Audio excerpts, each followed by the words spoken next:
Yes, good morning everyone. Welcome to SD Commerce Career Sector 10 Panchkula. This is CA Dheeraj here and hope so you're doing well. In the last lecture, chapter number 17 के near about हम लोगों ने sir 4 items discuss करी थी financial statements को लेकर कि financial statements की आइटम्स का ऑडिट हम लोग कैसे कंडक्ट करेंगे, जिनमें से हमारी मेन डिस्कशन जो रही one is all about PPE, property plant and equipment, that is as per AS 10 and after that intangible assets का तो बिल्कुल ही क्या था, कॉपी पेस्ट था. ऑलमोस्ट 90 to 95% इंटेंजिबल्स को लेकर आपका बिल्कुल क्या था, सेम.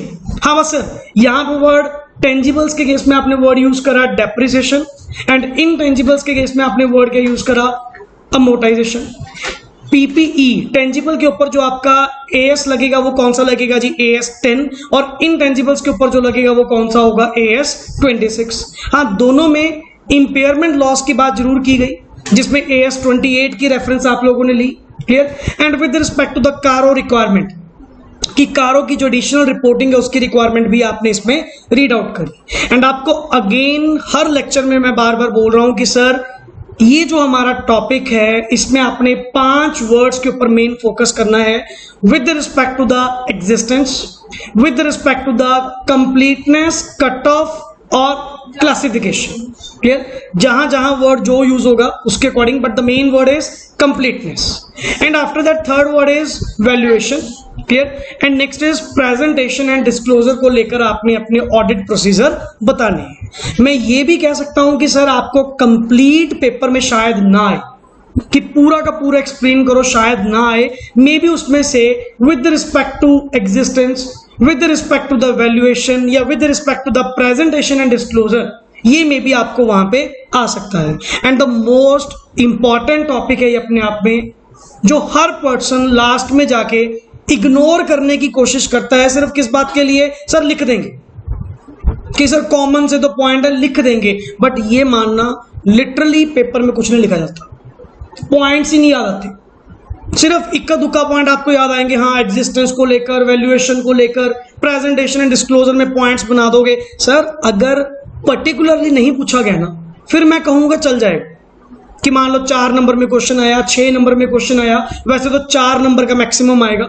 4 नंबर में अगर आया तो मैं 5 पॉइंट्स बड़े आराम से बना सकता हूं. Existence, completeness, valuation, presentation, disclosure, and इनके अंदर भी कम से कम 2-2 पॉइंट, तो आप एक अच्छी खासी लेंथ दे सकते हैं. बट अगर पर्टिकुलरली वैल्यूएशन पूछा गया, पर्टिकुलरली कंप्लीटनेस पूछी गई, तो वहां पे आपके लिए थोड़ी सी ये हार्डसमनेस बन जाएगी. तो बेटर है सर इस टॉपिक को अभी से इतना प्रॉपर कर लो कि नेक्स्ट टाइम तुम्हें ये टाइम कंज्यूमिंग ना लगे. क्लियर. चलिए सर नेक्स्ट आगे टॉपिक हम स्टार्ट करते हैं. हाँ सर, 2 डिस्कशन हमारी हो चुकी, PPE and intangible.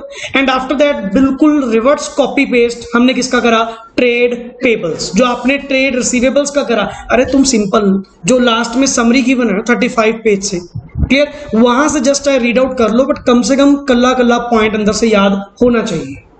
Clear. And after that loans and advances को लेकर भी हमने टॉपिक्स पढ़े.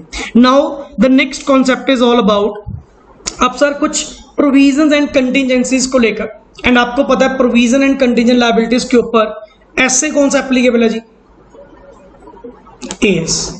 AS कौन सा एप्लीकेबल है, 29. सोचने लगे सर ऐसे कौन सा था, ऐसा AS कौन सा एप्लीकेबल है, 29. क्लियर. चलिए जी, सबसे पहले तो कुछ मीनिंग आप लोगों को रीड आउट करवाएगा, प्लस AS 29 की भी आपकी क्या होगी, इसके अंदर रिवीजन होगी. Yes please. Provisions are amounts charged against the revenue to provide for a known liability. Underline for a known liability. And lot of time आपको बता चुका सर, provisions हमेशा नॉन लाइबिलिटी के लिए होती हैं, सर्टेन लाइबिलिटीज के लिए होती हैं, बट इसकी अमाउंट अनसर्टेन होती है. अमाउंट जस्ट बाय एस्टिमेट आप प्रेडिक्ट कर सकते हो, बट एक्चुअल नहीं कर सकते हो. अगर एक्चुअल पता होता फिर अपन उसको डायरेक्ट एक्सपेंस ही ना बुक कर लेते. मैं प्रोविजन भी क्यों बनाता. प्रोविजन मींस लायबिलिटी नोन है but amount unknown. Yes please. For which the amount cannot be determined with accuracy or a disputed. बिल्कुल सर, मतलब सर जैसे डिस्प्यूटेड क्लेम की बात करते हो ना, कि क्या पता जी कितना देना पड़े, बट इतना श्योर है देना पड़ेगा, प्रोविजन तो बनानी पड़ेगी ही पड़ेगी। Yes please. A provision is generally recognised When an entity has an obligation as a result of past event and is probable. It is probable that outflow of resources will be required to settle the obligation for which a reasonable estimate can be made. Exact word to word AS 29 की definition आपने वहां पे पढ़ा था sir, an obligation which arise किसके कारण, past events के कारण, जिसकी रीजनेबल एक्यूरेसी के साथ अमाउंट तो आप जज नहीं कर सकते, जस्ट एक एस्टिमेट के थ्रू आप एक पता कर सकते हो कि आपको कितने के पैसे शायद देने पड़े, बट इतना श्योर है, प्रोबेबल है। एंड प्रोबेबल मीन्स कि सर मोर देन 50% क्लियर है कि आपको देना पड़ेगा। क्लियर? Yes please. प्रोविजंस में include A provision for litigation, provision for warranties, provision for tax, provision for employee benefit etcetera. अब जैसे कंपनीज के केस में क्या बनती है, प्रोविजन फॉर टैक्सेशन बनती है। क्यों बनती है? क्योंकि सर प्रोविजन फॉर टैक्स तो आप अपने अकॉर्डिंग टू टैक्स की प्रोविजन बना रहे हो कि जी मेरे अकॉर्डिंग कंपनी के ऊपर इतना टैक्स बनता है।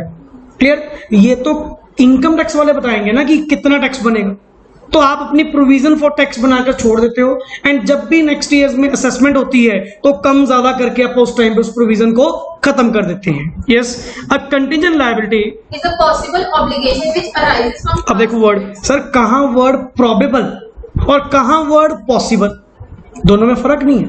Probable means more than 50 and up to 50 मतलब सर पॉसिबल हो सकता है, पॉसिबल है जहां पे उसकी आउटकम लायबिलिटी अकर होना, ऑब्लिगेशन होना पॉसिबल है जी, मे भी देना पड़े। Yes. Which arises from past events and whose existence will be confirmed only by occurrence or otherwise of one or more uncertain future events which are not in the control of entity। Sir तभी तो मैं word बोल रहा हूं मे और may not, पता नहीं देना पड़े या ना देना पड़े, that depends upon the happening या non happening of uncertain future event. Clear? जो कि मेरे कंट्रोल में नहीं है। और a present obligation yes arises from past events but which is not recognized because the conditions which are required to make a provision as aforesaid are not met. या फिर वो प्रोविजंस की कंडीशन मेट नहीं करता, but possible obligation है, present obligation है। Clear? But वो sir मेरी बात सुनो, अगर वो प्रोविजन की कंडीशंस को मेट करता फिर तो उसको प्रोविजन बुक करते, अगर वो प्रोविजंस की कंडीशन को मेट नहीं करता एंड प्रेजेंट ऑब्लिगेशन है arises from the past event, then वो सर क्या होगा, कंटिंजेंट होगा। या वो पॉसिबल ऑब्लिगेशन हो जैसे ऊपर डेफिनेशन दी गई। बिल्कुल सर AS 29 की 1-to-1 कॉपी चल रही है। Clear? Yes. thus we can say that if contingency is probable and can be estimated, then it is provided for in the accounts and disclosure is made. However, if it cannot be estimated, entity just discloses it as a contingent. हाँ, और basically sir इसको आपने just कल disclose करना है, books of accounts में record नहीं करना। और कंटिंजेंट लायबिलिटी कभी भी आपके बैलेंस शीट का पार्ट नहीं होती, मतलब बैलेंस शीट के टोटल का पार्ट नहीं होती, फुटनोट का पार्ट होती है। एक नीचे जस्ट एक नोट के थ्रू आप वहां पे क्या करोगे, कंटिंजेंट लायबिलिटी डिक्लेयर कर दोगे, बट सर बैलेंस शीट के टोटल का कभी भी पार्ट नहीं होती, कंटिंजेंट तो है। कंटिंजेंट मींस मे और मे नोट, पहले ये तो पता कर लो देना पड़ेगा कि नहीं। क्लियर? तभी तो वर्ड बोल रहा हूं मे और may not. Clear? Yes please. If contingency is reasonably possible, then also it is to be disclosed as a contingent liability. However, if the likelihood of occurrence of contingency is remote, then it is not required to disclose। Sir even sir अगर remote contingency है ना, जिसको तुमने word कहा था 10% या 10 से down, तो उस केस में रिमोट कंटिंजेंसी है, छोड़ो ना सर, जब होगा तब देखेंगे। अब इसको तुम्हें इवन डिस्क्लोजर भी देने की जरूरत नहीं। दूसरों के केस में तो आपने क्या दिया, कल्ला डिस्क्लोजर दिया था ना, इसके रिमोट कंटिंजेंसी के केस में। अच्छा, रिमोट कंटिंजेंसी मतलब कंटिंजेंसी तो है बट रिमोट है, कंटिंजेंसी तो है बट रिमोट है, इसीलिए उसका डिस्क्लोजर मैं आपको प्रेफर नहीं करूंगा। Yes, it is to be noted that as per Indian AS 37 provisions, contingent liabilities and contingent assets, the term contingent is used for liabilities and assets which are not recognized because क्यों, their existence will be confirmed only by। Sir contingent का मतलब ही क्या होता है, जिसकी existence confirm की जाए by the क्या, occurrence or non occurrence of some uncertain future events which are not within the control of the entity। और सर इसी लाइन के लिए तो वर्ड बार बार बोल रहा हूं मे और मे नॉट। अगर ये लाइन ना हो देन वर्ड फिर क्लियर ना हो जाए कि सर ये आपको देना पड़ेगा, ये आपको मिलेगा, फिर तो आप उसको एसेट लायबिलिटी रिकॉर्ड ही कर लो। बात तो यही है कि वो बैलेंस शीट डेट को एग्जिस्ट नहीं करती, और अगर एग्जिस्ट करती होती फिर उसको डायरेक्टली एसेट लायबिलिटी रिकॉर्ड कर लो, फिर उसको कंटिजेंट थोड़ी कहेंगे हम लोग। Yes please. Audit procedure which are generally applied. Number 1 is with respect to the existence, completeness and valuation। इकट्ठा ही दे दिया जी, आओ जी। Auditor should obtain a list of all the provisions and जैसे ना अब पूरा टॉपिक रीड आउट करके आपको कुछ कॉमन पॉइंट्स मिलने स्टार्ट हो जाएंगे। जैसे ये भी आपने पढ़ा था, कई जगह पढ़ चुके आप। सर एक लिस्ट ले लो। लिस्ट किस बात की sir? All the provision and contingent जो लायबिलिटीज है ना, एक उसकी लिस्ट ऑब्टेन करो कि जी आपके अकॉर्डिंग क्या क्या प्रोविजन बननी चाहिए, क्या क्या सर वहां पे कंटिजेंट लायबिलिटीज होनी चाहिए। Just that he should inspect the arrangements like arrangement made for retirement benefits with the employees and agreement with the customers regarding the warranty claims, etc. बिल्कुल। He should seek the list of जैसे like sir कोई अगर आपने arrangement करे होंगे, arrangement समझ तो kind of agreements, clear, कि जो भी आपने वारंटी क्लेम्स के लिए कोई अरेंजमेंट्स करे होंगे उनको इंस्पेक्ट करो कि कितनी प्रोबेबिलिटी आपको लगती है कि आपको पैसे देने पड़ेंगे। मतलब मैं ना सर उसकी एग्जिस्टेंस फाइंड आउट कर रहा हूं, क्या सचमुच में वो प्रोविजन है या अपने आप में कंटिजेंट लायबिलिटी है।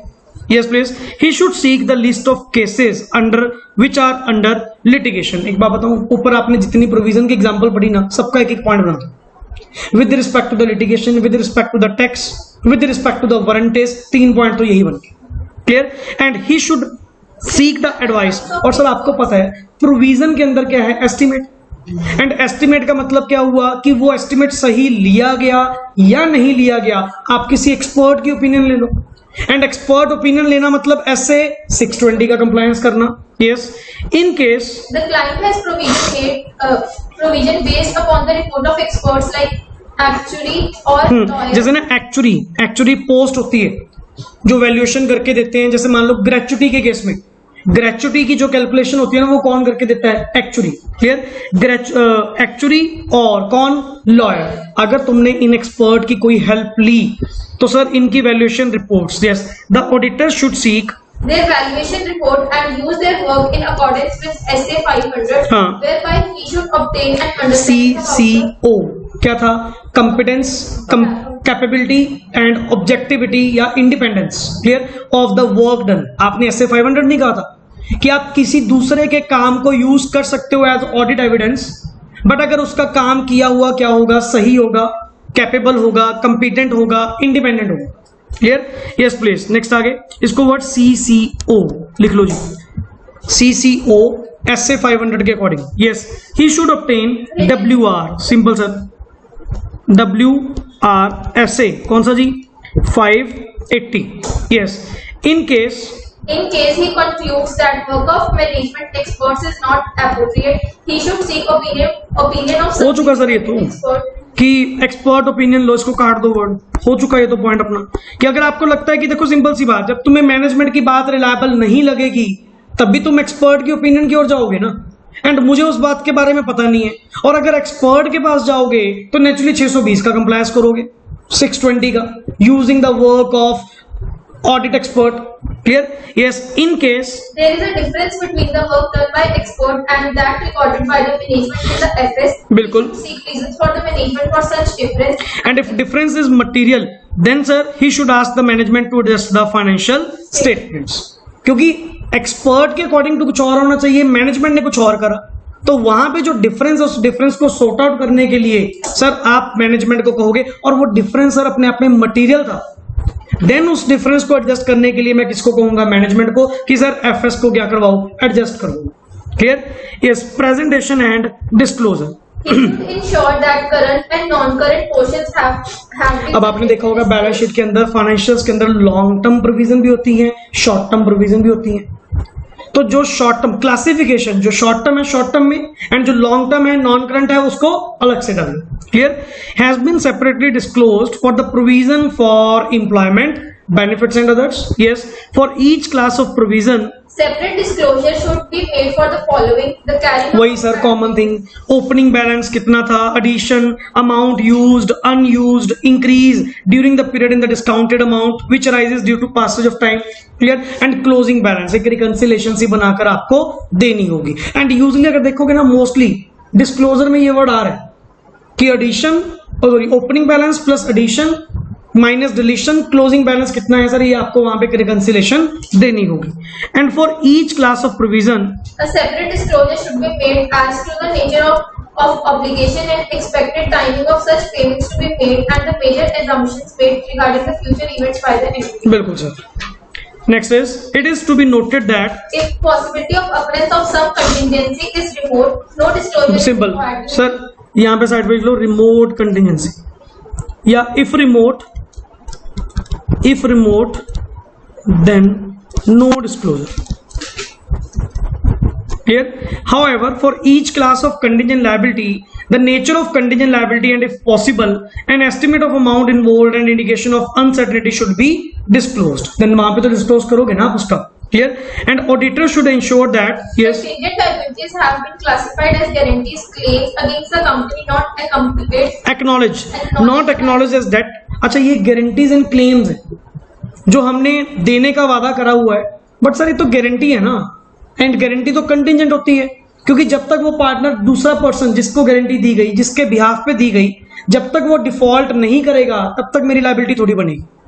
तो हमने वर्ड यहां पे क्या कहा सर, क्लासिफाइड एज गारंटी या claims, not acknowledged as debt, जो डेट एक्नॉलेज नहीं किए गए, and other money for which, yes please, other monies for which the entity is contingently liable. In बिल्कुल. case any contingent liability like guarantees etc. on behalf of directors or other officers is disclosed, the nature of such contingent liability should be specifically mentioned in the financial statements.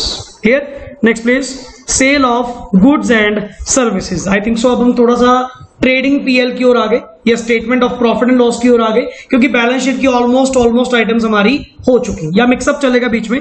Yes, revenue from sale. revenue from sale of goods and services is perhaps one of the most important aspects of FS. As per SF 315, The risk of material misstatement in case of revenue item is generally high. Yes, because Once revenue carries a high risk of material misstatement, auditor should carefully plan and perform audit of sale of goods or services. बिल्कुल, First of all, he should obtain an understanding about the entity, its operations, the product in which it is dealing, and its revenue recognition practices. क्योंकि sir one of the important area है revenue from operation या sale of goods and services, जहां पे miss statement होने के chances क्या होते हैं, ज्यादा. Clear? He should obtain knowledge about the types of services product in which the entity is dealing, their major customers, terms and condition with respect to the sales, like credit period कितना allow करते हो, clear, and whether any product has been discontinued during the, क्या कोई product आपने बंद किया हो, clear.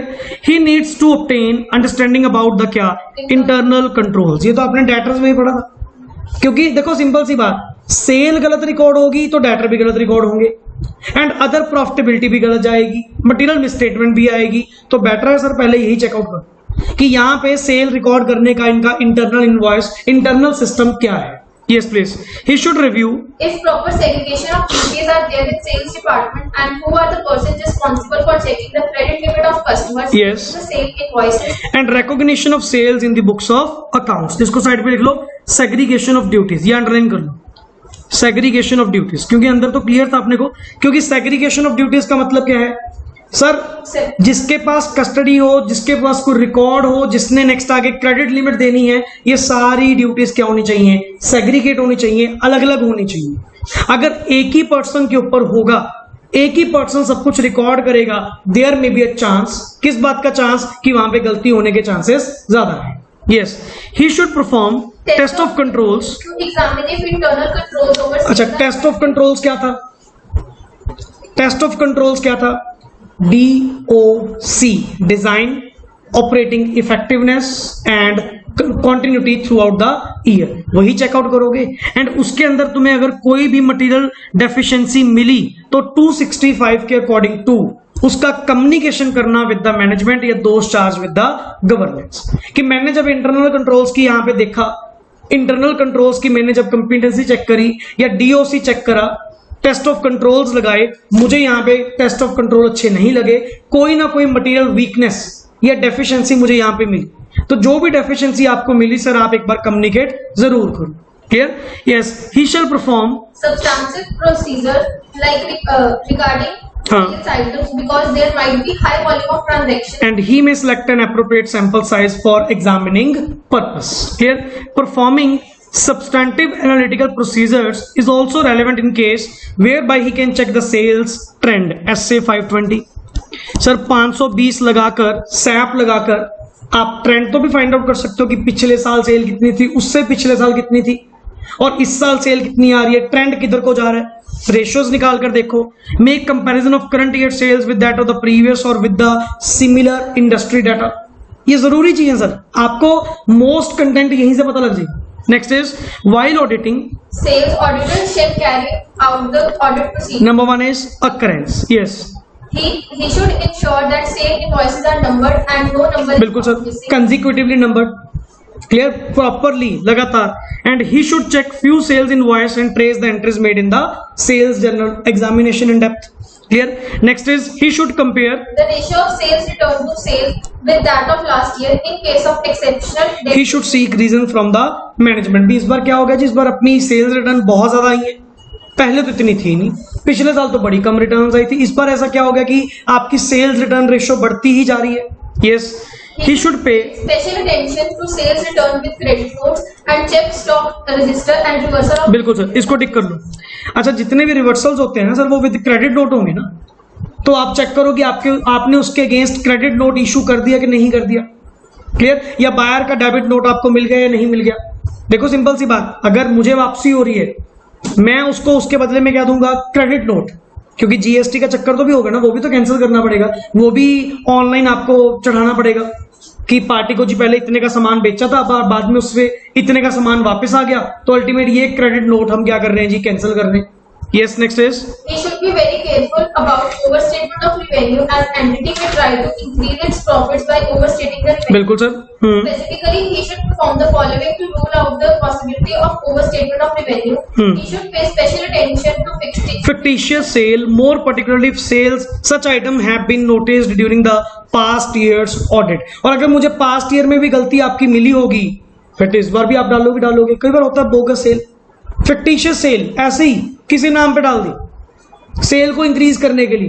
Clear? Next is he should review few agreements with customer and seek confirmation from them on a sample basis to check genuineness. बिल्कुल sir, उनसे पता करो कि सचमुच में आपको सामान सेल हुआ, कहीं ऐसा तो नहीं कि फेक एंट्रियां डाल रखी हैं अकाउंट में। Yes, it should be insured that unearned revenue Should not have been booked as sales of current year in case uncertainty exists about collectability of the amount revenue. Then the revenue AS9 लिख, आपने पढ़ा था ना AS9 के according कि अगर uncertainty exist करती है, मटेरियल अनसर्टेनिटी एग्जिस्ट करती है, then revenue should not be recognised in the books as per the accounting principles. He should ensure the management has followed the same. Yes, he should check On sample basis whether a single sale invoice has not been भी recorded. कहीं double तो नहीं record कर दी cell, invoice ए को double time कर दी हो। Usually होता है, हमारे पास एक क्लाइंट है, नॉर्मली कई बार होता है जी, पता नहीं लगा कि मैंने ये बिल किसी और के साथ काट दिया,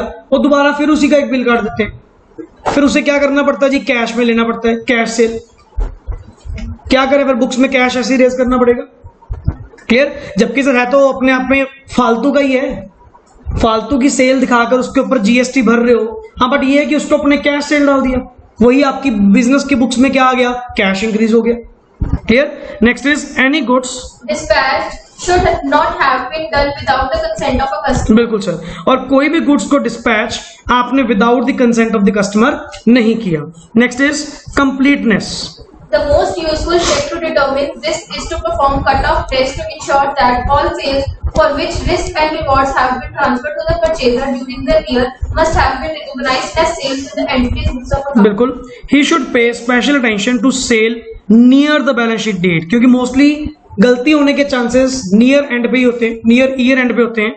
to dispel the possibility of fake sales और fictitious sales whereby the sales executives make fictitious sale just before the year end just to meet the performance targets and cancel the same with a credit note issued subsequently. अच्छा ये भी करते हैं कहीं 31 मार्च को fake cell डाल दी, एक बार 31 मार्च के ईयर में सेल क्या होगी increase, and next year credit note issue करके उसको क्या कर देंगे, कैंसिल कर देंगे कि वो माल तो जी वापस आ गए।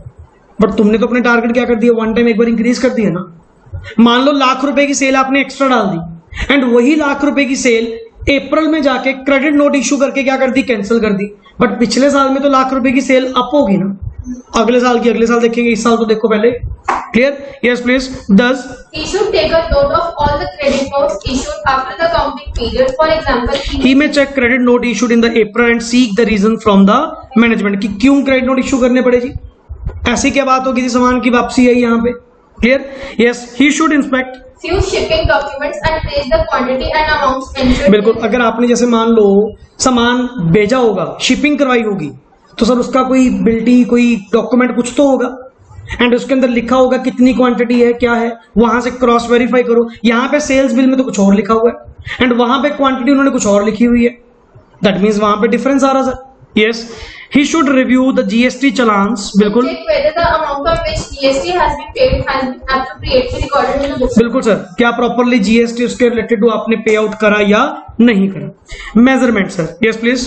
He should check whether the sales have been recorded at appropriate amount. For this, he should check the prices and calculation made on the sales invoice. मतलब एक बार वैसे तो देखो सर, कंप्यूटराइज्ड बिल होते हैं, कंप्यूटराइज्ड में कोई चांस नहीं होता कि गलती हो, बट स्टिल सर एक बार रैंडमली कोई कैलकुलेशन अपने लेवल पे आप करके देख लो, सो दैट, क्योंकि जो मैनुअल होती है ना, मैनुअल में 100% गलती मिलती है, क्योंकि मैनुअल में आपने करा ना कैलकुलेट, तो आपकी कैलकुलेशन में गलती हो सकती है। बट अगर कंप्यूटराइज्ड बिल निकाल रहे हैं, तभी तो आजकल मोस्टली क्या हो गया, कंप्यूटराइज्ड बिल हो गए, क्योंकि आजकल ना बिल बनाना कोई मतलब इजी टास्क नहीं है। एंड बिल बनाने के लिए पहली बात तो आप कहोगे यार इतने बिल कौन बनाएगा बैठ के, एंड अगर हर कस्टमर बिल मांगने लग गया, मैं तो सारा दिन बिल बनाता रहूंगा बैठा।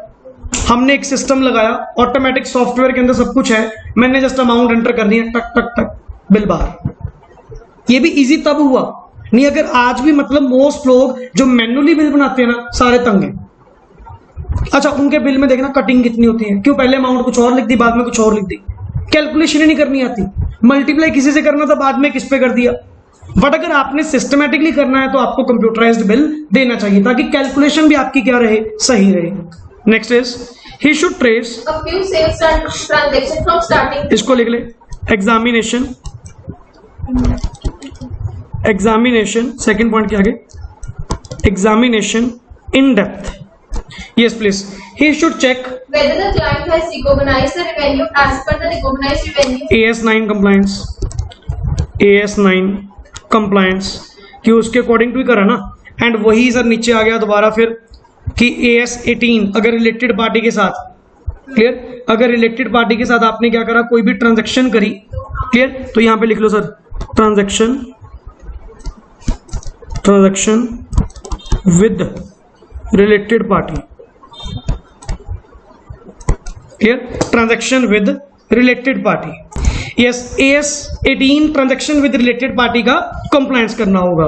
Next is presentation and disclosure. Yes please. He should ensure that following has been shown in the books of accounts. Sales have been shown in respect of each class of goods or services in which entity is dealing. Number 2, revenue should be disclosed separately as revenue rising from sale of products, sale of services and other operating activities. Sir ये जरूरी item है, ये classification इसको टिक कर लो कि sir cell of goods अलग दिखानी पड़ेगी, सेल ऑफ सर्विसेज अलग दिखानी पड़ेगी, revenue. Yes, brokerage and discount on sales other than trade discount should be disclosed separately. बिल्कुल, Sales made to related parties must have been disclosed in accordance with AS18. As per AS18 आपको sir इनका disclosure भी अलग से देना होगा। Next is other incomes including interest income, dividend income, gain on sale of investment. पहले तो sir normal बताएगा मीनिंग अदर इनकम में क्या क्या आएगा। Yes please. Other income can be defined as Any form of income which is earned by the entity but which is not related to the entity's main business operation, क्योंकि जो main business operation है उसको क्या word बोलते हैं, revenue from operations, और ये word क्या है, अदर इनकम, मतलब उसको छोड़ के मेन बिजनेस के अलावा अगर कोई भी पैसा तुम कमा रहे हो ना, that is called as other income and it में इंक्लूड क्या क्या इसके अंदर आएगा जी? Interest earned on loans given to third parties or on fixed deposit with banks, dividend income on investment in stock market and Mutual funds and the profit earned on sale of investments. Yes, interest on FD is recorded on time basis based on the amount and the interest rate which is applicable on FD. Interest income from debt instrument as per the Indian AS is recorded using effective interest rate method. Here the entity shall estimate the expected cash flows taking into account the contractual terms of the financial instrument. मतलब इसके ऊपर ना एक financial instruments के AS लगते हैं. आपने last AS कौन सा पढ़ा? 29. वैसे टोटल है 32. तो 30, 31, 32 ये जो होते हैं ये फाइनेंशियल इंस्ट्रूमेंट के ऊपर बेस्ड होते हैं. तो ये इंटरेस्ट की बुकिंग, इंटरेस्ट को इनकम बुक करना जो फाइनेंशियल इंस्ट्रूमेंट्स के ऊपर होता है, डेट इंस्ट्रूमेंट्स के ऊपर होता है, वो according to the Ind S या अकाउंटिंग स्टैंडर्ड्स के अकॉर्डिंग टू ही क्या करोगे? बुक करोगे. Yes please. dividend are recognized as income only when entities write. ये आपने पढ़ा था AS 9 के अकॉर्डिंग. सर डिविडेंड आप बुक्स में कब रिकॉर्ड करोगे? जब राइट टू रिसीव क्या हो जाए? एस्टैब्लिश हो जाए. Yes please. Right to receive the payment of dividend is established and it is probable that कि economic benefits will flow to the entity and the amount can be measured reliably. Simply sir AS 9. Here, gains or loss on sale of investment. Yes, please. Is recognized on transfer of title from. मतलब जैसे ही title transfer हुआ, जैसे ही ownership दूसरे person के नाम पे transfer हुई, उसी टाइम आप अपना प्रॉफिट या लॉस जो भी है, आप तो इनकम कह रहे हैं ना, प्रॉफिट या गेन जो भी है आप अपना उसी टाइम पे क्या कर लो? बुक कर लो. Yes, this is measured as the difference between redemption price जितने पे हुआ and the carrying value. Carrying value मतलब बुक वैल्यू, जो दोनों के बीच में डिफरेंस होगा सर वो आप अपना गेन बुक कर सकते हो. अच्छा, audit procedure. First is with respect to the occurrence, completeness and एक नीचे लिखा हुआ है मेजरमेंट. 3 वर्ड्स को लेकर. Clear? Occurrence, completeness and measurement. Yes please. Auditor should obtain a list of FD from the management along with the interest rate applicable on. पहली बात तो मैनेजमेंट से FD की लिस्ट लो कि तुम्हारी कितनी एफडीआं हो रखी हैं. क्लियर? एंड उनके ऊपर इंटरेस्ट रेट्स कितने कितने एप्लीकेबल है. Clear? Number 2, he shall examine the arithmetical accuracy of the interest amount taking into account the FD amount, applicable rate and the time for which the FD has been made and it was outstanding during the period. अरे sir इतना कुछ arithmetical accuracy करने की जरूरत क्या है? Simple interest certificate किससे लो? Bank से जाके ले आओ एंड बैंक से जो इंटरेस्ट सर्टिफिकेट आएगा उसके अंदर अमाउंट तो टाइम के अकॉर्डिंग होगी ना, वो अमाउंट अपनी इनकम बुक कर लो. क्या अर्थमेटिकल एक्यूरेसी तुम चेक करोगे? और मिलना किससे है? बैंक से ही मिलना है ना. तो बैंक से जो इंटरेस्ट सर्टिफिकेट है वो ले आओ, वो प्रॉपर दिखाते हैं कि interest accrued on this FD कितना है, जो 31 मार्च तक आपका बनता होगा. बैंक से ही कंफर्मेशन ले लो. क्यों इतनी चक्करों में पड़ोगे? अर्थमेटिकल एक्यूरेसी खुद अपना दिमाग लगाओगे. Yes, for fixed deposit shown in the balance sheet he should obtain direct confirmation from the bank. Simple sir, FD की भी और इंटरेस्ट इनकम की भी दोनों की कंफर्मेशन कहां से ले लो? बैंक से ले. अगला तो भी वही है, he shall obtain the confirmation of interest income from the bank and read the passbook carefully. Next is he shall obtain a copy of, बिल्कुल सही बात सर, 26 AS. क्लियर? जहां पे देखो अगर बैंक ने तुम्हें इंटरेस्ट दिया होगा एंड 10,000 से ऊपर अगर आपका इंटरेस्ट होगा तो टीडीएस भी कटा होगा, एंड टीडीएस अगर कटा होगा तो आपके 26 AS में रिफ्लेक्ट भी हो रहा होगा. कुछ नहीं सर, ऐसे करो, आप अपनी कंपनी का एक 26 AS फॉर्म होता है वो डाउनलोड करके दे दो, या आप नहीं करोगे तो मैं डाउनलोड कर लूंगा, कोई इशू नहीं है. क्लियर? उसमें देख लो कि बैंक ने आपको कितना इंटरेस्ट दिया. और हम भी सर जब भी रिटर्न फाइल करते हैं ना, हम जब भी रिटर्न फाइल करते हैं 26 AS डाउनलोड करेंगे ही करेंगे. कि मतलब कई बार क्या होता है जी, क्लाइंट कोई इनकम नहीं बता रहा, क्लाइंट ने कोई इनकम डिस्क्लोज नहीं करी. सर अगर उसने भी डिस्क्लोज नहीं करी, टीडीएस भी नहीं कटा, कोई चक्कर नहीं है.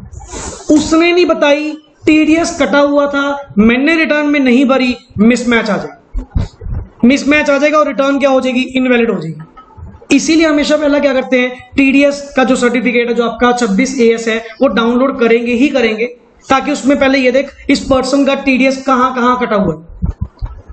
अब कई बार मान लो कोई पर्सन मेरे पास आया, उसने मेरे को कहा जी अल्टीमेटली सर हमने रिटर्न फिल करवाने हैं जी, बैठे मैंने उसका 26 AS डाउनलोड करा. मैं कह जी आपको स्कूल से सैलरी कितनी मिलती है? कहते हैं सर आपको कैसे पता स्कूल से सैलरी मिलती है? मैं कहता तू नहीं बोल रहा, तेरा 26 AS बोल रहा है. स्कूल में तेरा टीडीएस नहीं कटा होगा, टीडीएस कट के जमा तो हुआ और तेरे 26 AS में दिख तो रहा है. बैंक में मैं कितने की एफडी करवा रखी है, साल में तेरे को मैं 70,000 का ब्याज मिला और तू कह रहा है मेरी कोई इनकम नहीं है। आपको बताने की जरूरत नहीं है, आपका 26S ऑटोमेटिकली बोल पड़ेगा। और आजकल तो 26S बड़ा वाइड बनाते जा रहे हैं, जिसका जीएसटी नंबर भी है ना, रिटर्न भरते हो, जीएसटी की सेल भी आपके 26AS में आनी शुरू हो जाएगी। जितनी तुम फालतू की कैश ट्रांजैक्शन करोगे, 17 वर्ड बोलते हैं, क्लियर, जितनी भी तुमने मतलब ट्रांजैक्शंस करी, 17 ट्रांजैक्शन बोलते हैं, SFTR, क्लियर। ये ट्रांजैक्शन जो होती हैं, जैसे कैश एक्सेस डिपॉजिट करवाया, कोई सीसी लिमिट आपने ज्यादा चला दी, कोई ओवरड्राफ्ट लिमिट आपने ज्यादा चला दी, सर वो भी आपकी उसमें दिखनी शुरू हो जाएगी, क्लियर। तो मतलब ऑटोमेटिकली सर हमारा पहला काम क्या होता है, 26AS डाउनलोड करके ये देखना कि कितना TDS अगले का कटा हुआ। Yes please. For dividend income, he should obtain management representation and the company's advice regarding the dividend. Simply WR, clear, WR उनसे लेना। Ensure that it has been recognized, कि आपने तब recognize करा जब right to receive क्या हो चुका था, establish हो चुका था। इस बात की WR एक आप मुझे लिख कर दें। Yes, he may check The dividend income received subsequently to ensure correctness of income booked during the year. बिल्कुल, He should check the gain on sale of investment is recognized only on transfer of title from the entity. The gain represents the amount of difference between the redemption price and the carrying value of investment, clear। Yes, he should obtain the mutual fund statement as kept by the entity and trace the amount therefrom. yes, mutual fund की statement निकलवा लो, वहां से आपको सारा कुछ clear हो जाएगा, कितने के म्यूचुअल फंड्स हैं, कितनी इंटरेस्ट इनकम है, क्लियर। सर ये कौन सा ट्रेस करना मुश्किल है कि जो आप मतलब बहुत पुराने जमाने के हो कि आपको कुछ पता ही नहीं है। आजकल तो जहां मर्जी से वेरीफाई कर लो आप, clear. Presentation and disclosure, he should ensure that Other income have been appropriately classified as follows. Interest income, dividend income and other non operating income, ये आप अलग अलग क्या करोगे, डिस्क्लोज करोगे। Yes please. Purchases, Auditor should obtain an understanding about the entity type of services. Sir ये kind of sales का बिल्कुल रिवर्स है, क्लियर। सेल्स में भी आपने यही कहा था ना कि आप उसके एक अंडरस्टैंडिंग लो कि type of service, type of product में जो आप डील करते हो, जो यूज्ड इन प्रोडक्शन होंगे। हाँ, थोड़ा सा यहाँ पे ना परचेज के पॉइंट से आ, क्लियर। यस, और rendering of service, General terms and condition of purchases. Main vendor कौन से हैं, क्वालिटी चेक आपने क्या लगाए हुए हैं, क्रेडिट पीरियड आपको कितना मिलता है, इन सारी बेसिक टर्म्स के बारे में आप नॉलेज क्या करोगे, गेन करोगे। Yes, he needs to obtain an understanding About the internal controls over purchases. Hmm. He should specifically ask the management if segregation of duties exists. Yes. There are different individuals to issue and authorize purchase order to check the quality of goods received. to prepare GRN, goods receipt note, and to recognize the purchase in the accounting system, clear। मतलब वही segregation of duties, वही same point। the auditor should perform क्या, test of controls, ये भी same आ गया, clear. जैसे मान लो ये लिखा हुआ जैसे नीचे, like inviting the tender for shortlisting the vendors, authorisation कौन करता है, ऑर्डर्स, क्वालिटी इंस्पेक्शन, ये क्या सिस्टम है तुम्हारे, internal controls, test of controls, वहां पे क्या करो, चेकआउट करो, क्लियर। एंड सर नेक्स्ट आगे, he should examine the purchase order या गुड्स रिसीट नोट या गेट एंट्री रजिस्टर, गेट में तो भी एंट्री हुई होगी वहां पे जब ये सामान अंदर आया होगा, clear. And purchase invoice for few transaction relating to the purchase, कुछ सैंपल बेसिस पे कुछ आइटम्स को क्या करके देखो, चेकआउट करके देखो। ही शैल परफॉर्म सैप, पढ़ो जी आगे। He shall perform a substantive procedure on purchases if he finds the risk of failure statement is high regarding the purchases for entity in question. Yes, he should extend nature, timing and extent of his substantive procedure। अगर आपको लगता है कि इस बार की purchase थोड़ी ज्यादा है, कि एंटिटी कुछ ज्यादा ही नहीं परचेज कर रही, देन उस केस में आप अपने एनालिटिकल प्रोसीजर्स लगा कर देखो, clear. He shall also perform SAP, like purchase trend analysis निकालना, comparison of sale with purchase करना, कि जैसे इनपुट आउटपुट रेशियो तो कोई होती होगी ना, अगर इनपुट आउटपुट रेशियो पिछले के अकॉर्डिंग सर इस बार चेंज आ रही है, तो इस बार ऐसा क्या हो गया, क्योंकि सर रेशियो तो सेम रहनी चाहिए उस प्रोडक्ट को बनाने में, clear. Yes, the audit procedures with respect to your regard to required to undertaken for purchase should include the following। number 1 is Occurrence. हाँ जी, He should check whether purchases have not been understated or overstated. बिल्कुल। For this, he should specifically pay attention to any fictitious vendor, fictitious मतलब नाम के just, actually exist नहीं करते जो, clear. He should check whether goods were actually received at the factory gate and corresponding entry is there if the gate inwards. और बिल्कुल sir gate पे इसकी एंट्री हुई थी, उसके रजिस्टर में चेक करो कि सचमुच में ये सामान आया था, उन्होंने वेरीफाई करा था, clear. Goods receipt note should have been signed by the appropriate personnel, इसको वर्ड बोलते हैं पहुंच, receiving kind of, clear. Punjabi में या हिंदी में वर्ड इसको बोलते हैं पहुंच करवानी, क्लियर, कि जो भी पर्सन वहां पे होगा ना वो इसकी रिसीविंग करके देगा, पहुंच करके देगा कि आपके पास ये सामान पहुंच गया, clear. Yes, he should check if the stock records have been updated by appropriate stores personnel on receipt of goods, कि जो एंट्री करी वो एप्रोप्रिएट पर्सोनल ने करी ना, जैसे storekeeper, warehouse keeper. Yes, auditor should specifically ask for the original copies of purchase invoices and trace whether purchases have been booked on the basis of entries made. हाँ, और purchase invoice आप properly ही book करते हो ना, जैसे जैसे purchases होती हैं, clear. And entry must have been booked only when the risk and reward have been transfer to the entity, मतलब जब ऑनरशिप मेरे नाम पे ट्रांसफर हो चुकी थी। He should carefully inspect the purchase invoice and see if these are in the name of entity, purchase क्या company के नाम पे है, कहीं ऐसा तो नहीं किसी एम्प्लॉय ने अपने नाम पे ले लिया, फिर वो कंपनी में खर्चा थोड़ी डालेगा। कंपनी में अगर आपने एक्सपेंसेस डालने हैं तो आपको कंपनी के नेम पे लेना चाहिए ना वो। Next is a proper classification Of purchase should have been made by the client as per the nature of goods they generally purchase. Yes. He should pay attention to input tax component and obtain a copy of input tax returns filed with the authorities. The amount should be matched with the books of account for GST. बिल्कुल sir, input के according, कि जितने की आपने GST input claim करा उतने की ही आपने परचेज करी थी ना, मतलब जो आपके जीएसटीआर, मैं यहाँ पे लिख रहा हूँ जीएसटीआर 2A में जो रिफ्लेक्ट करेगा, आपको दिखाया था ना 2A, क्लियर। 2A में जो ऑटोमेटिकली पॉपुलेट होगा, ऑटो पॉपुलेट होगा, क्योंकि जब सेलर अपनी रिटर्न भरेगा उसमें आपका जीएसटी नंबर होगा तो वो आपके जीएसटी नंबर पे क्या करेगी, रिफ्लेक्ट करेगी, क्लियर। तो उसके अकॉर्डिंग टू। एंड सर अगर आपने कोई रिलेटेड पार्टी से कोई परचेज करी है तो आपका वही AS 18 सेक्शन 177 188 का कंप्लायंस करना, क्लियर, या SA 550 का कंप्लायंस करना। तो मैं यहाँ पे लिख रहा हूँ word compliances, clear, compliances.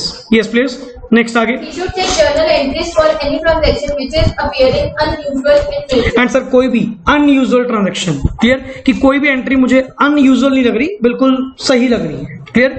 And completeness में तो अल्टीमेटली सर आपके पास वर्ड क्या आएगा, कंप्लीटनेस एंड मेजरमेंट। यहाँ पे दो वर्ड है इसके अंदर, कंप्लीटनेस एंड मेजरमेंट। कंप्लीटनेस में तो पहला वर्ड क्या है जी, कट ऑफ टेस्ट। अच्छा, कट ऑफ टेस्ट मतलब परचेज जिस ईयर की है उस ईयर में ही रिकॉर्ड होनी चाहिए, ना कि आगे पीछे, क्योंकि यूजुअली सर प्रॉफिट को सेट करने के लिए जो मार्च एंड की जो परचेजेस होती हैं या अप्रैल की जो परचेजेस होती हैं आप उसको पहले ही बिलिंग करवा लेते, क्लियर। तो ये ध्यान दो कि कट ऑफ जो आपने पॉइंट्स हैं वो लगाए हुए हैं, कहीं ऐसा तो नहीं एंट्री इस बार की अगली बार में रिकॉर्ड हो रही है। Yes please, one important test in the case of purchases is cut-off test as done in the case of sales also. Here auditor should specifically check the purchases made near the balance sheet. बिल्कुल sir, simple last word. For this he should check all the purchase invoices near the balance sheet date, that is last 5 days and next 5 days, clear. मतलब sir April के first week के and March के last week के इनकी जो purchases है ना, इसको थोड़ा सा ध्यान से आप चेकआउट करो, क्योंकि यहाँ पे गलती होने के चांसेस मिलेंगे। मे बी तुम रिकॉर्ड ही ना करो या मे बी अप्रैल की पहले रिकॉर्ड कर लो इस बार का प्रॉफिट सेट आउट करने के लिए। Yes, he should check whether Client has shown goods in transit in the books of accounts if there has been transfer of risk and क्योंकि सर ऑनरशिप तो ट्रांसफर हो चुकी। अब मान लो 30 तारीख को सामान परचेज कर 30 मार्च को, बट परचेज तो हो चुका ना सर। अब आप उसको क्या शो करोगे, क्लोजिंग स्टॉक में तो नहीं दिखाओगे, बट उसको इसमें दिखाओगे, गुड्स इन ट्रांजिट में तो दिखाऊंगा ना, और परचेज में एक्सपेंस भी क्लेम करूंगा। Yes, he should obtain, he should also perform analytical procedure which may include the following: stock composition analysis, that is raw material as a percentage of total stock, compare it with that of last year. बिल्कुल sir, STR stock turnover ratio निकाल कर देखो।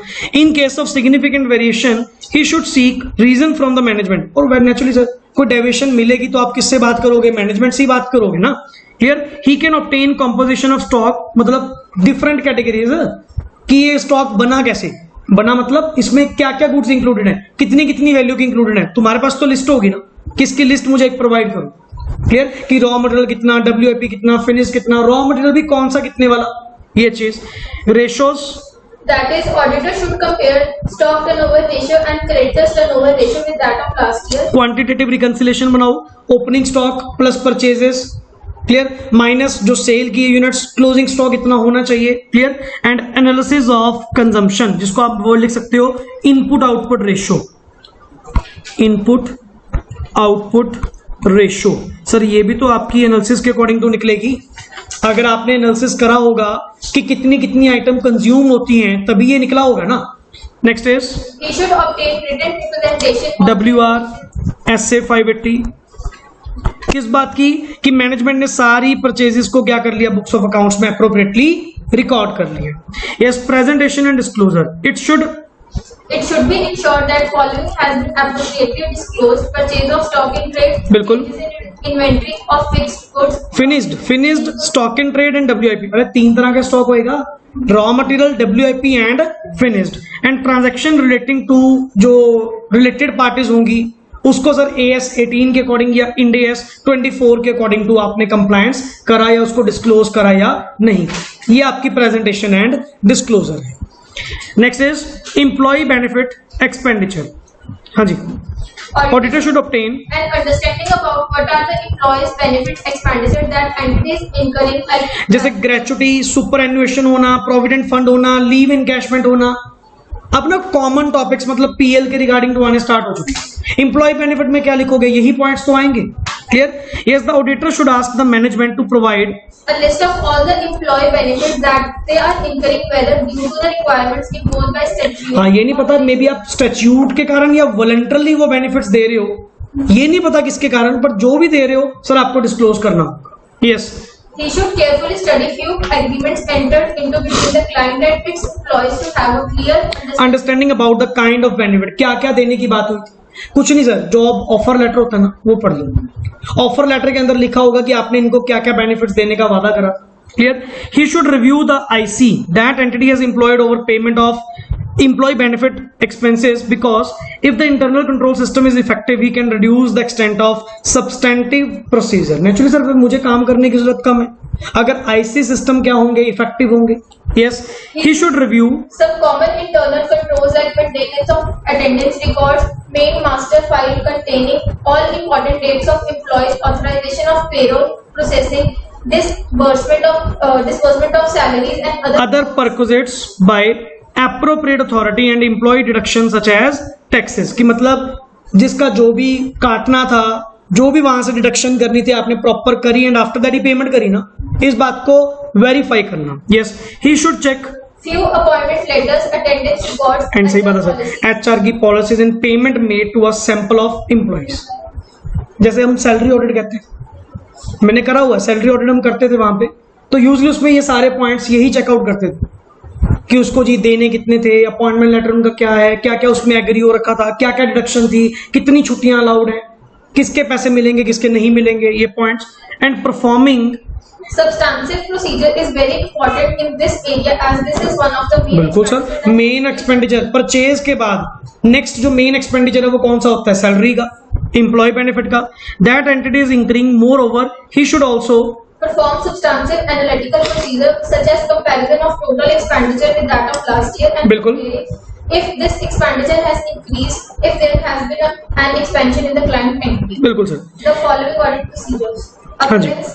He should इसमें कौन कौन से हैं, occurrences भी है, कंप्लीटनेस भी है एंड मेजरमेंट, तीनों वर्ड है। चलो जी, he should check whether a proper employee attendance attendance record, simply sir kind of physical verification होगी ना, कि फिजिकल अटेंडेंस को देखो, इनकी चेकआउट करो, underline the word attendance record. Clear? और एंट्री गेट पे या वो आजकल होता नहीं थंबप्रिंट बायोमेट्रिक लगे होते हैं, वहां से स्टेटमेंट निकलवा लो कि आए थे कि नहीं आए थे।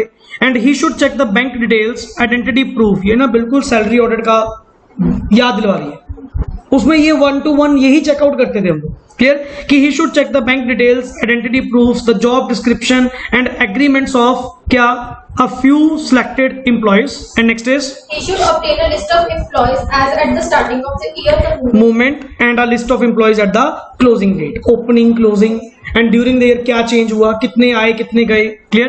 he should check that the employees who have retired during the year have been paid their dues approved, क्योंकि रिटायरमेंट के केस में आपको बेनिफिट देने पड़ेंगे ना साथ में, ग्रेचुटी, लीव इनकैशमेंट, जो भी अगले के पैसे बनते हैं। Clear? In case of resigned employee or the employees who have retired during the year, he should check the arithmetical accuracy of the dues that बिल्कुल सर, कि उनका ग्रेचुटी का, PF का पैसा, लीव इनकैशमेंट का पैसा, जो भी उनका बनता है क्या उनको प्रॉपरली दिया गया नहीं, एंड जो कटना चाहिए था उनका वो प्रॉपरली डिडक्शन हुई या नहीं हुई। Clear. Auditor should obtain acknowledgement given by the employees on full and final settlement of their dues. उनसे एक जस्ट एक्नॉलेजमेंट ले लो कि आपके जो भी ड्यूज है वो सारे क्या हैं, सेटल्ड हैं. Yes, on a sample basis He should verify whether the salary is being paid to the employees as per the agreed terms and conditions as stated in the appointment हाँ letter. बिल्कुल sir, salary आपको उतनी ही दी जितनी आपकी appointment letter में क्या थी, mention थी.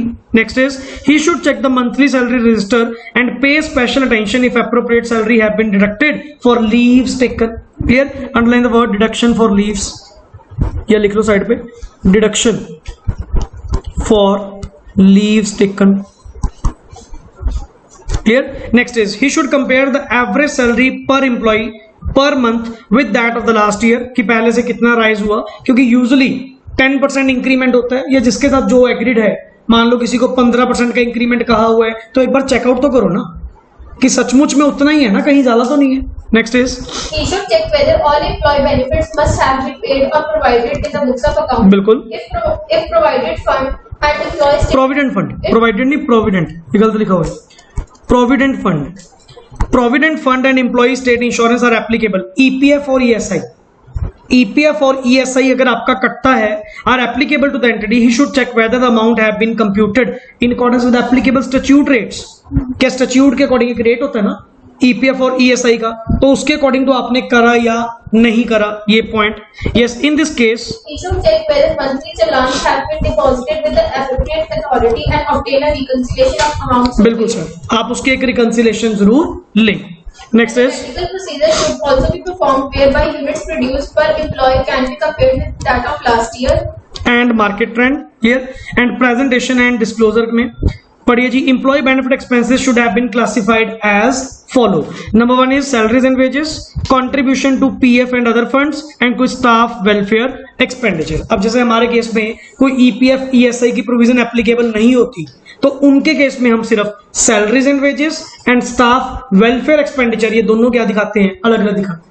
क्लियर. होता नहीं कई बार स्टाफ वेलफेयर एक्सपेंस मतलब कोई रीइंबर्स रिफ्रेशमेंट वगैरह, कोई नॉर्मल वैसे आपने खर्चा करा स्टाफ के लिए, वो स्टाफ वेलफेयर के अंदर डालेंगे, एंड सैलरीज का खर्चा सैलरीज एंड वेजेस के अंदर डालेंगे.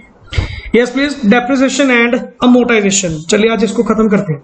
Depreciation is spent on assets to allocate the depreciable value of asset over its useful life. Yes, amortisation means Allocation of depreciable amount of an intangible asset. Sir tangible के case में word क्या use करते हो, depreciation, and intangible के case में word क्या use करते हो, अमोर्टाइजेशन, और कुछ नहीं. Clear.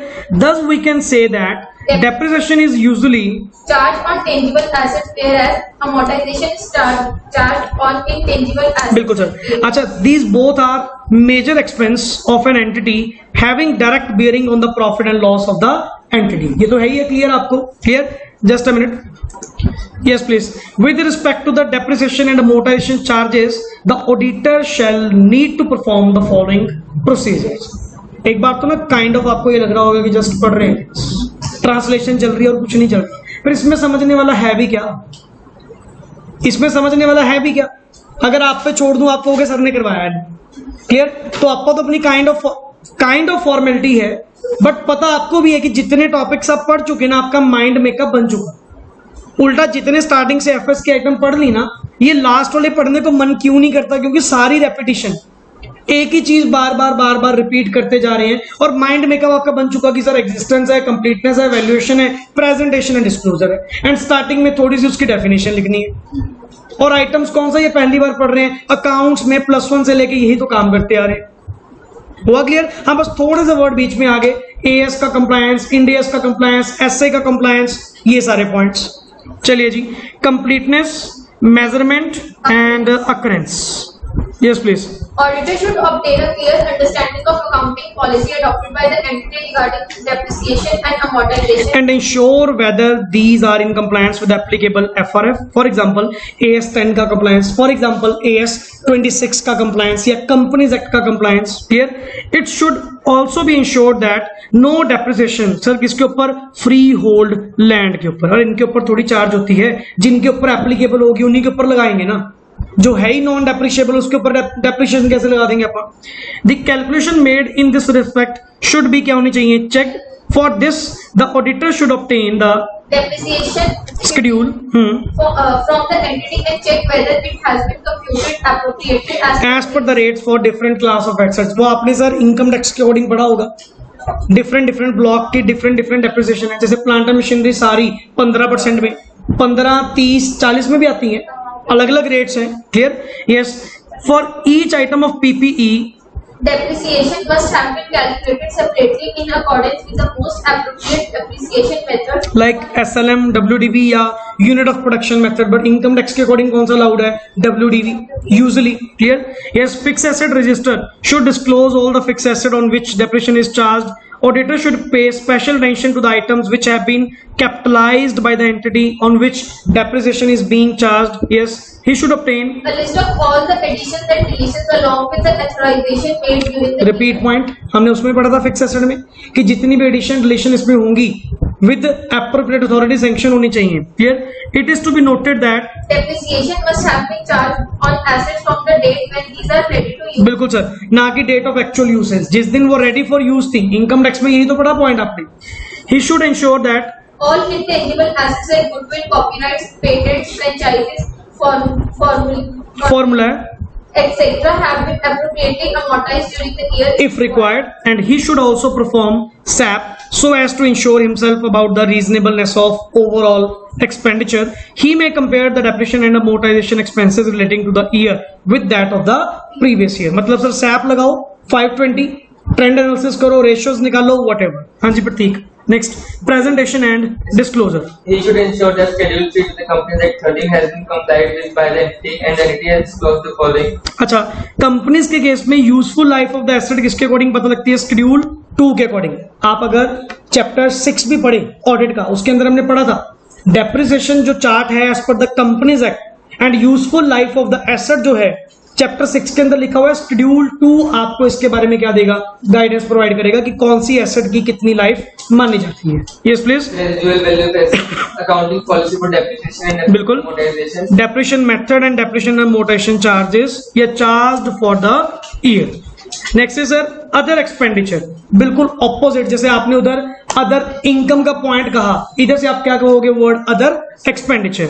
Yes. Auditor should obtain A clear understanding from the management as to the types of common expenditure incurred during the year. Yes. He should set the internal control policy regarding same as to whether approval or authorization for significant expenditures have been made during the year. कि मतलब sir internal control policy regarding the same. Clear? कि आपने proper उसकी approval या authorisation आपने receive करी या नहीं करी, whether with respect to that expenditure और not. Clear? Next is all the supporting vouchers must have been kept by the entity to validate the expenditures booked by. अच्छा sir, जो भी एक्सपेंडिचर आपने बुक करे उसके रिगार्डिंग आपने proper voucher बनाए या नहीं बनाए. Clear? Expenditure should be related to the entities business and of revenue nature. मतलब सर बिजनेस पर्पस के लिए एक्सपेंडिचर होना चाहिए, कोई अदर पर्पस के लिए नहीं. Clear? Following procedure. Number 1 is rental expenditure को लेकर. Order to obtain the rent agreements and Simple, sir. with landlord. उसमें पढ़ लो टर्म्स कंडीशन क्या लिखी हुई है. Clear? He should check whether all rental expenditure जो 12 महीने का रेंट है क्या आपने प्रॉपर बुक्स में उसको एंटर करा या नहीं करा. He should check the calculation made. In this respect, as to whether these have been made in accordance with the agreement. बिल्कुल sir. And he should check whether TDS section 53. TDS बोल रहा हूँ. कौन सा 53 बोली जा रहे हो?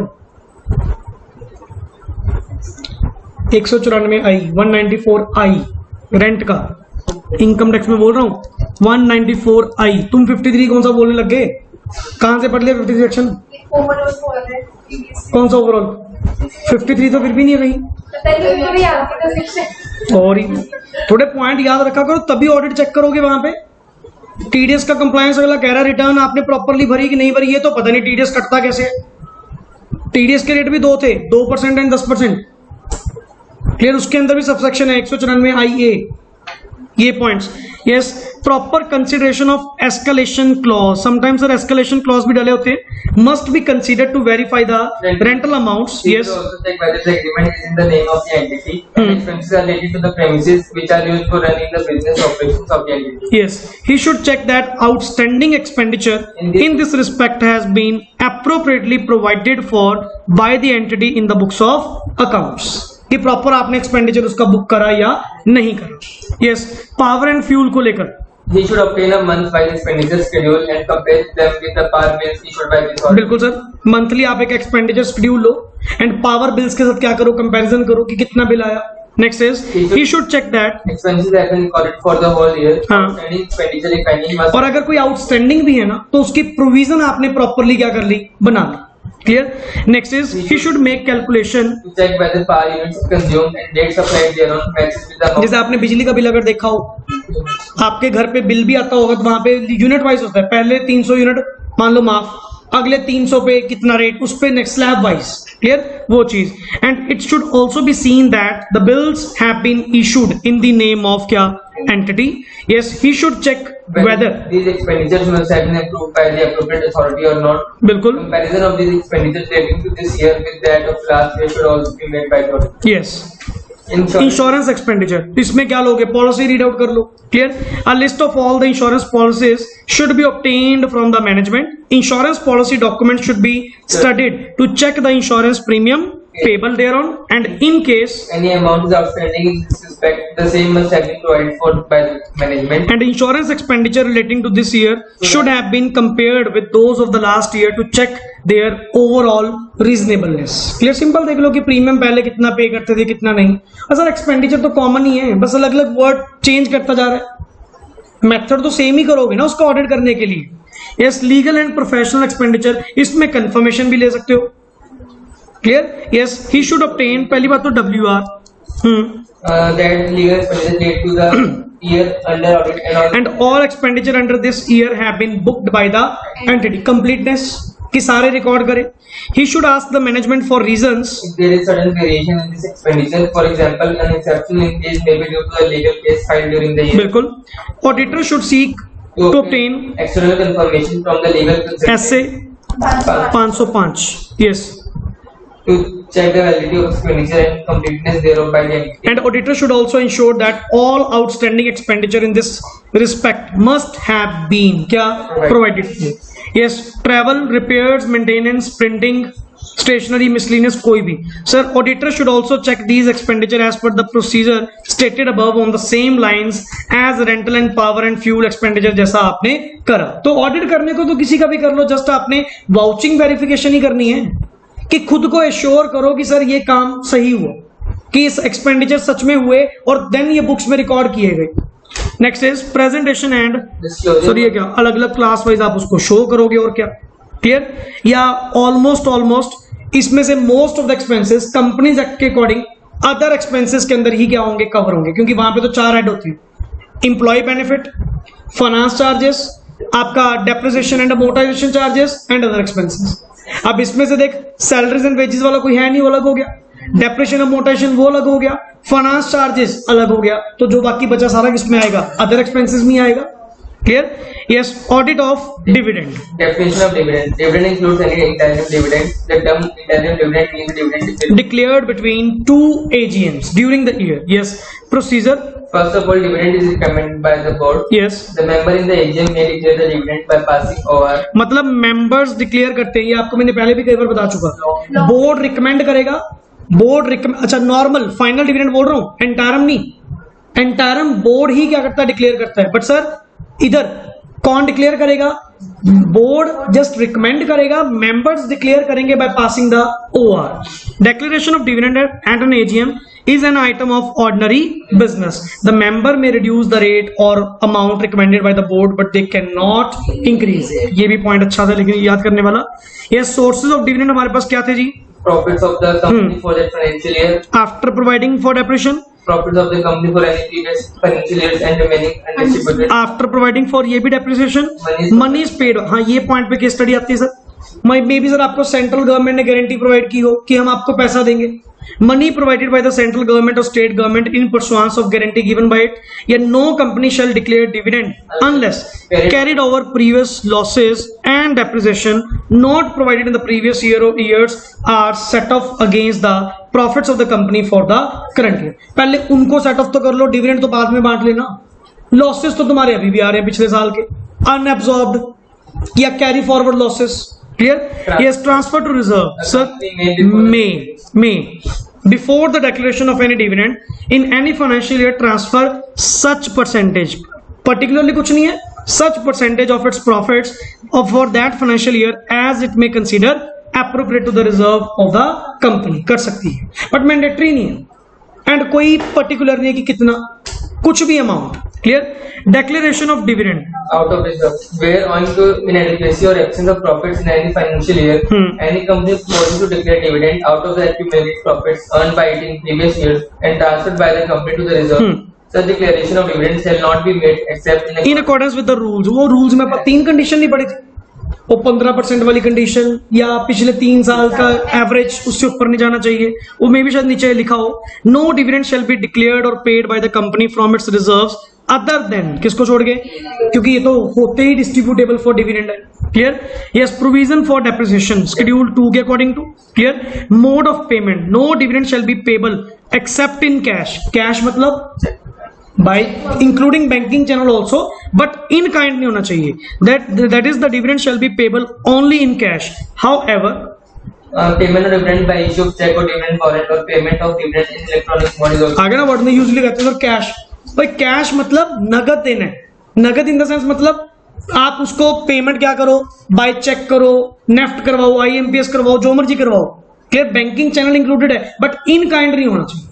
Next is, however, issue of bonus shares or payment of a bonus called by capitalizing the profits or reserves is permissible. बिल्कुल. The auditor should ensure compliance with the same. Yes. Deposit of dividend. Examine whether it has been deposited in a separate bank account within 5 days of. Sir सारा अपना company law का ही वही chapter है सारा. Clear? कि with in 5 days आपने उसको separate bank के अंदर डिपॉजिट करवा दिया and check the bank statement for the same. उसमें देख लो कि 5 दिन के अंदर आपने डिपॉजिट करवाया कि नहीं करवाया. The amount of deposited shall be used only for the purpose of payment of dividend, whether interim or final. Dividend declared but remaining क्या है, अनपेड. Yes please. तो उसको क्या करोगे, अगर देखो विद इन 5 डेज आपने ट्रांसफर करा, नेक्स्ट 30 डेज के अंदर आपको वो पेमेंट करनी ही होगी. एंड अगर नेक्स्ट 30 डेज के अंदर वो पे नहीं हुआ तो नेक्स्ट 7 डेज में आप उसको अनपेड डिविडेंड अकाउंट में ट्रांसफर कर दोगे. एंड जो पैसा अनपेड डिविडेंड अकाउंट में 7 साल तक पड़ा रहा, आफ्टर 7 ईयर्स उसको IEPF में, इन्वेस्टर एजुकेशन प्रोटेक्शन फंड में क्या कर दोगे, ट्रांसफर कर दोगे. क्लियर? तो ये सारे पॉइंट्स आपके सर वही रेपिटेशन जो आपने कंपनी लॉ में पढ़े थे. Penalty for non payment directors के ऊपर or a party to the default shall be liable for simple imprisonment of 2 साल तक की जेल एंड वर्ड लिखा हुआ है, and a fine of ₹1000 per day for each day of default. And company के ऊपर सर विद इंटरेस्ट आपको 18% वो अमाउंट क्या करनी पड़ेगी, वापस करनी पड़ेगी. Dividend etcetera to be held in abeyance. Abeyance means hold करके रखना. Clear? Where a duly signed transfer deed is deposited with the company but the transfer of shares has not been yet registered by the company shall transfer the dividend. Yes. To such shares to the unpaid dividend account unless the registered shareholder authorizes. हाँ, registered share holder खुद कह दे कि ये dividend मुझे नहीं, जिसको नाम पे मैंने ट्रांसफर डीड बनाई है उसको आप ट्रांसफर कर दीजिए, मतलब ट्रांसफरी को दे दीजिए. ठीक है सर, हम दे देंगे. नहीं, तब तक मैं वो पैसा अनपेड डिविडेंड अकाउंट में होल्ड करके रखूंगा जब तक मैं इसको रजिस्टर नहीं करता. Keep in abeyance in relation to such shares. अच्छा, शेयर्स भी, डिविडेंड भी, शेयर्स भी. आप सर उस shares any offer of right share और बोनस शेयर, कोई कुछ नहीं मिलेगा, ना बोनस ना राइट्स ना कोई डिविडेंड, सर प्योरली उनके ऊपर अबियांस लग जाएगी. क्लियर? तो लास्ट जो आपका टॉपिक था ये तो बिल्कुल ही सर आपका company law, payment of dividend, जो चैप्टर 8 हमारा था, रेपिटेशन ही थी सारी की सारी. क्लियर? तो नॉर्मली यहां पे सर आपका जो चैप्टर है वो कंप्लीट होता है जी, चैप्टर नंबर 17. चलो आज खींच के अपन ने कर ही लिया बाय हुक और क्रुक, जैसे मर्जी सही. इसको सर अपने माइंड में किसी बात का मैं पहले बता रहा हूं कोई फोबिया या कुछ भी बनाने की जरूरत नहीं है. कहीं को सर लेंथी है जी, लेंथी है. अब आपको लास्ट में देखो इसकी समरी भी गिवन. अब आप चाहो तो इसको समरी में से भी कर सकते हो. क्लियर? समरी में से भी कर सकते हो, या बेटर है कि अगर आपने जो नोटिंग साथ साथ करी हुई है, जो बुक पे आपने साइड बाय साइड अंडरलाइन करा हुआ है, अगर एक बार कम से कम अंदर से और रीड आउट किया जाए तो ये नेक्स्ट टाइम टॉपिक आपके लिए क्या बनेंगे, इजी बनेंगे. Is that clear? सो यहां पे सर अपना जो चैप्टर नंबर 17 है ये भी क्या होता है जी, कंप्लीट. नेक्स्ट क्लास में आप लोगों को बैंक ऑडिट जो अपना चैप्टर 20 है वो क्या करेंगे जी, स्टार्ट करेंगे. Is that clear? Any doubt? Okay ji, thanks a lot.